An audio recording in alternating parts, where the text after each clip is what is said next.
Hi everyone, nice to see you. Yes, and equally it's nice to be seen. So some of you out there may have noticed that I have changed my channel name from Just Bushcraft to Lost Tracks. Okay, no particular reason. I just wanted to have something that maybe I'm not sort of stuck with just bushcraft stuff, because I think that bushcraft is a massive subject in itself, which can be crossed over into other things like photography, like walking, like canoeing, anything to do with the outdoors, you know. So that's basically the reason I did it, and hopefully it will make the channel grow. That's the real plan anyway. So, well, today, what I'm going to do today, I'm going to do some photography, and what we're going to do together is I'm going to walk around the woods and just see what we can photograph, because another passion of mine is wildlife photography. And again, over the years, I mean, I've been doing photography as long as I've been doing bushcraft, and I do use the two together, and hopefully we can sort of see that as we go around, i.e. looking at tracks, looking at signs, just identifying things. Again, that's a crossover with the bushcraft, which is really handy. So what I'm going to do is I'm just going to change my top to a camouflage top, and I've got a head net, and what we'll do is we'll walk into this woodland behind me here, and then we'll just set up somewhere and sit and wait and see what we can get. Hopefully we'll get some interesting shots. If not, it's just a great day in the woods, and let's face it, you can't beat a great day in the woods. Okay, I'm going to stop waffling. I'm going to get my top on, so hopefully I'll blend in a little bit better.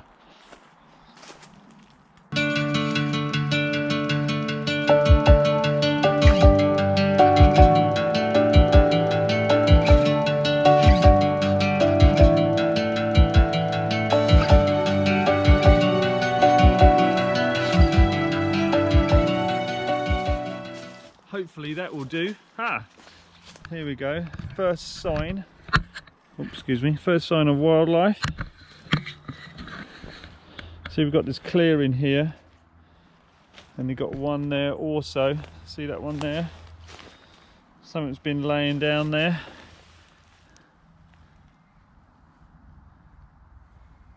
Could be some deer. There's some marks there in the ground. See it there? Got some scraping here. If I was to look a lot carefully, I'd probably pull out some hairs and identify it a lot better there. But definitely two marks there, one there and one there. I'd say they were quite fresh.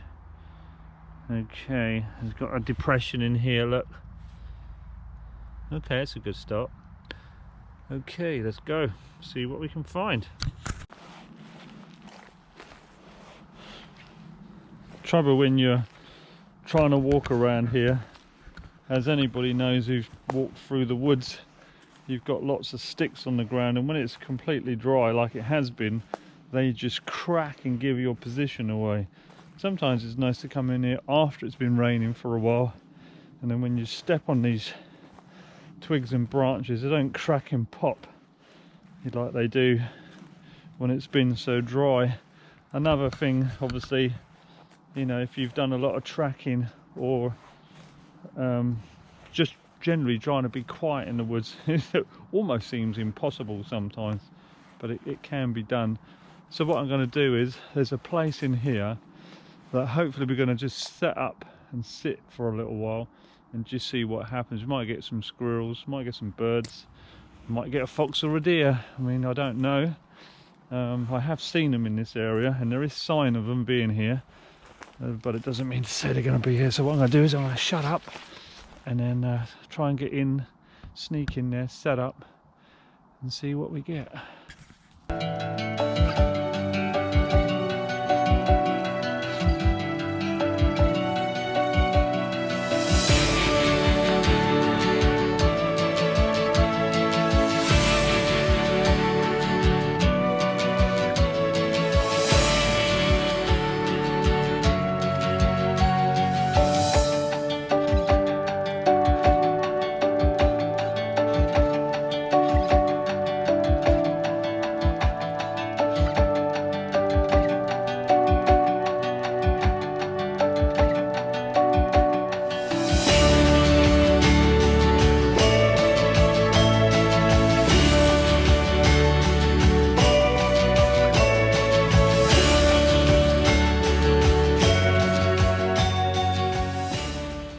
Well, there's not really a huge amount going on here at the moment.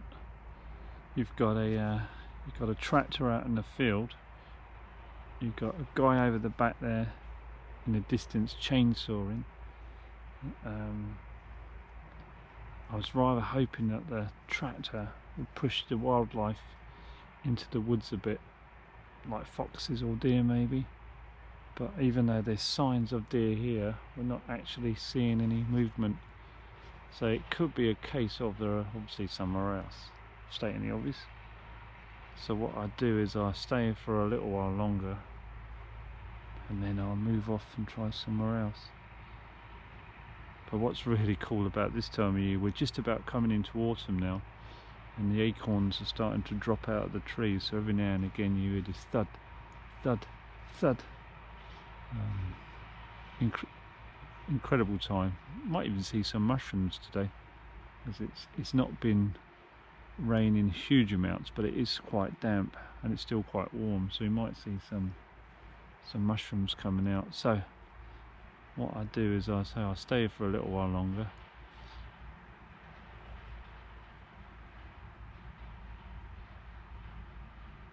and then we move off. There's a really cool find. And you got some of these ones sticking out the tree there. I do believe that has to do with, see this here, look.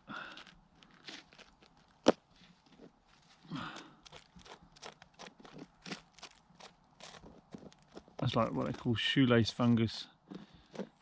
It just literally kills the tree. It just climbs up. As it grows, it goes under the, this is the Cambrian layer, this is a live bit of the tree. And obviously this is the outer bark, and there's the hard wood, and as it comes up it just kills the tree. See, let's see, look. I do believe that's where they get the honey fungus comes from.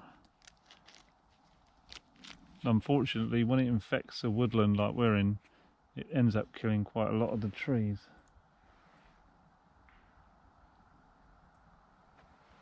As it goes all the way through. And that's why you've got these little fingers poking out the top here, look. Which is quite cool, makes good photography. Let's see if I can get some shots.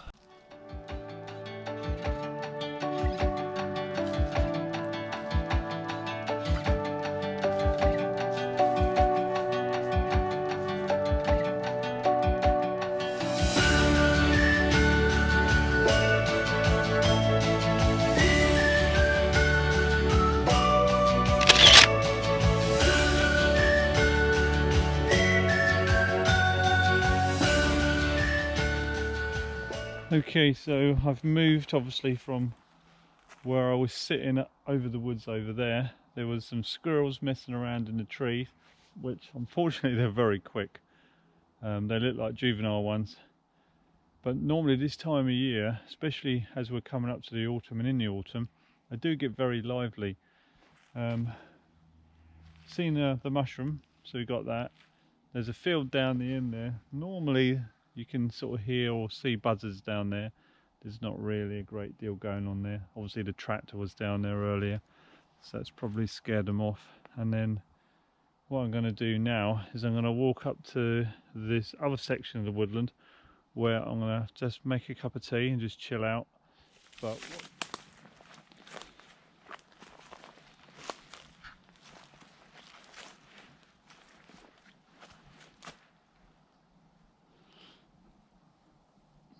every year, well, I seem to try to get here every year. Every year there's loads of crab apples here. I've been coming to this particular tree probably almost 20 years. Oh, that's handy, look at that. And in the 20 years, I always find the crab apples. I mean, these are obviously very sour if you try to bite into one now. But if you put them into a fire, cooks them up, they go really sweet. Really good addition to an apple pie or apple and blackberry, seeing as that the blackberries are out.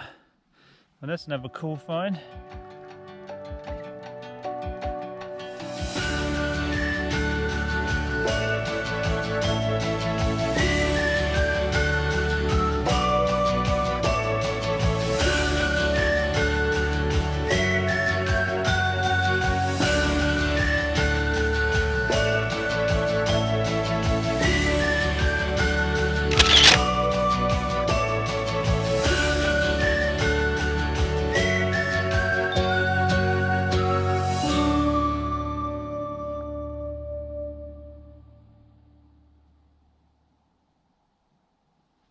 any of you who have seen some of my old videos, and if you haven't, I'd advise you to go back and watch. There is one with this silver birch burr that I cut up. Big job.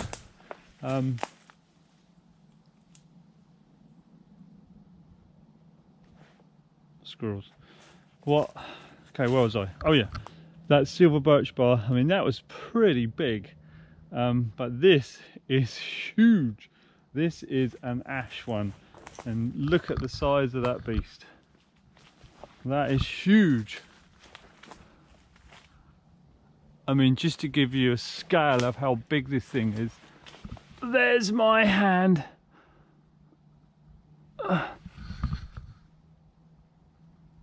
It's massive. I mean, you could make some definitely interesting. It doesn't go all the way around, just partially round. But how cool is that? It is massive.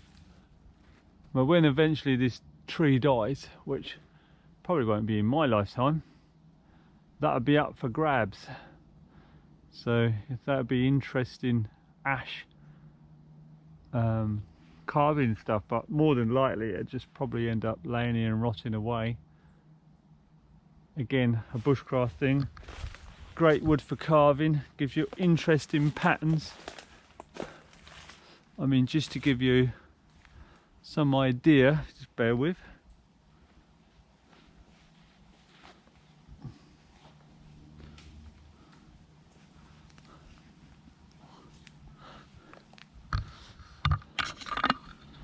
This is what I made from the silver birch burr.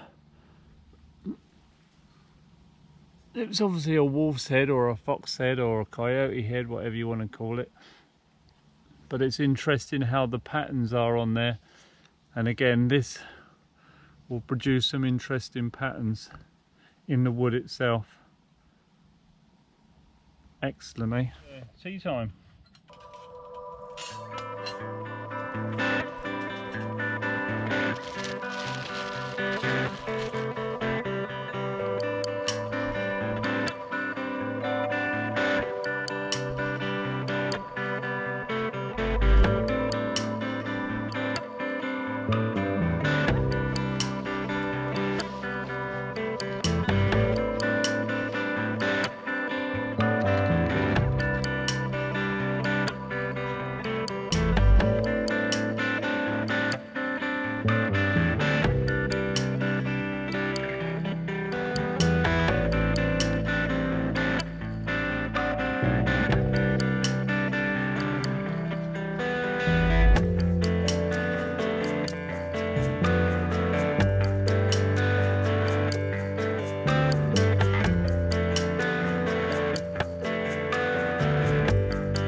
Okay, so I've got my tea, I'm happy.